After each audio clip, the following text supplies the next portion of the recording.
जिस तरफ हम जा रहे हैं, अगर हम इस बर्बादी को यहीं नहीं रोकेंगे, इस पर अंकुश नहीं लगाएंगे, तो हम बहुत मुश्किल में फंस जाएंगे। देखिए, 1950 के दशक में एक घोटाला हुआ था, जीप स्कैम। उसमें देश को 52 लाख रुपयों का नुकसान हुआ। उस वक्त के हिसाब से एक बड़ी रकम थी, पर फिर भी आप देखिए कि 52 लाख में कितने जीरो होते हैं।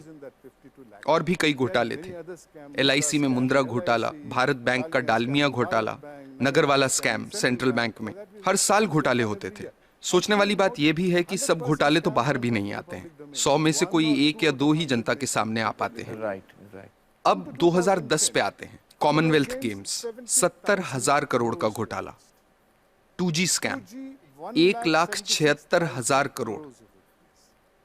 2012 पे आइए, कोलगेट घोटाला, 1,86,000 करोड़। अगर 1,86,000 करोड़ रुपए का एक घोटाला होता है तो देश की अर्थव्यवस्था पर क्या असर होगा, आप अंदाजा लगा सकते हैं।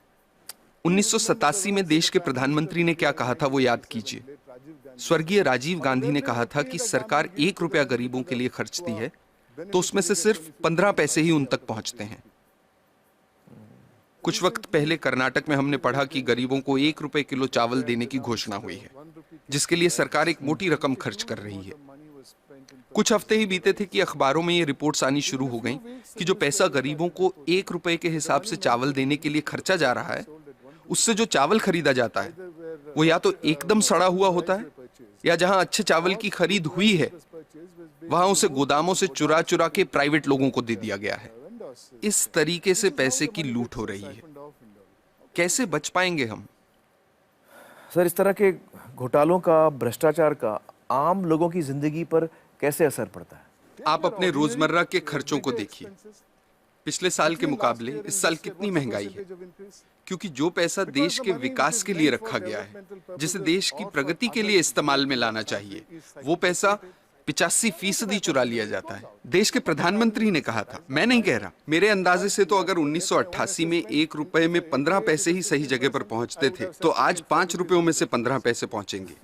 ये हो रही है हमारी तरक्की। हम लोग, आप हेल्थ केयर को लीजिए। सरकारी अस्पतालों को काफी नजदीक से मैंने देखा है कि वहां क्या हो रहा है। मैं आपको एक मिसाल देता हूं। 2010 में एक गांव की महिला डिलीवरी के लिए सरकारी अस्पताल आई। उससे पैसे मांगे गए, उसके पास पैसे नहीं थे। अस्पताल ने साफ इनकार कर दिया। महिला के साथ जो व्यक्ति था वो पैसों का इंतजाम करने गांव भागा। फिर अस्पताल वालों ने महिला को कहा कि यहां मत बैठो, बाहर जाओ।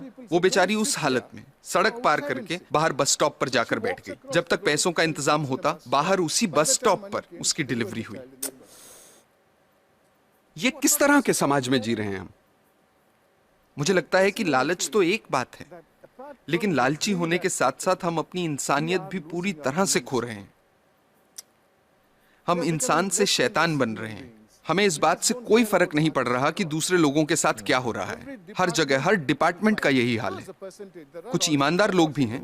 मैं ये नहीं कह रहा कि सभी 125 करोड़ लोग बेईमान हैं, लेकिन ज्यादातर लोग मजबूरी में ईमानदार हैं, क्योंकि उनके पास बेईमानी करने का मौका ही नहीं है। आज के हालात ऐसे हैं कि एक आदमी जो बड़े ओहदे पे है, वो अगर दूसरे पर उंगली उठाकर कहता है कि आप भ्रष्ट हैं, करप्ट हैं, तो सामने वाला इनकार नहीं करता। वो पलटकर कहता है कि आप नहीं हो क्या भ्रष्ट?